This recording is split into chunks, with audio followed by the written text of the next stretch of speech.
Hey guys, it's Eric. Today I'm going to be working on a Marus 1700 chair. It's very common for these touch pads on the sides to go out, and so what Pelton and Crane just does is under warranty, typically within the 5 years of purchase, they will send out a new backing that has the new touch pads on it.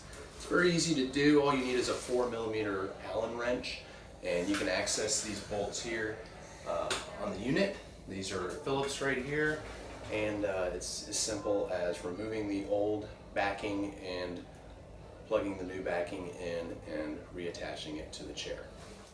First thing you're going to do, which is not shown here, is you're going to pull up on the headrest just to remove it. Then you're going to use a Phillips screwdriver to remove these two Phillips screws. After that, you have two bolts that ran adjacent to that headrest. Removing it is going to give you access to these two 4mm bolts. You're going to remove those as well. After you remove the 4mm bolts, the backing should come right off. From there, it's as simple as pulling up on the attachment of the ribbon wire, and it's going to remove the backing from the chair.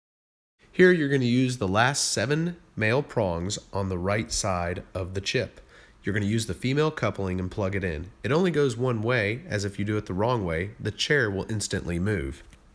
Before reattaching the back, it's pretty important to go ahead and just test the controls and make sure that they each work with the proper motion. Now that you've reassured yourself that the controls are functioning properly, secure the back with the bolts and screws.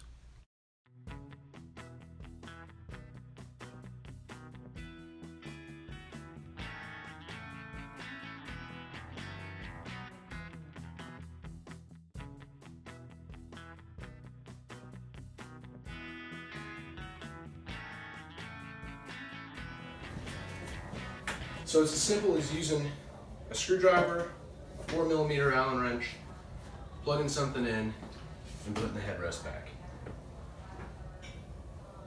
Thanks a bunch. Have a good day.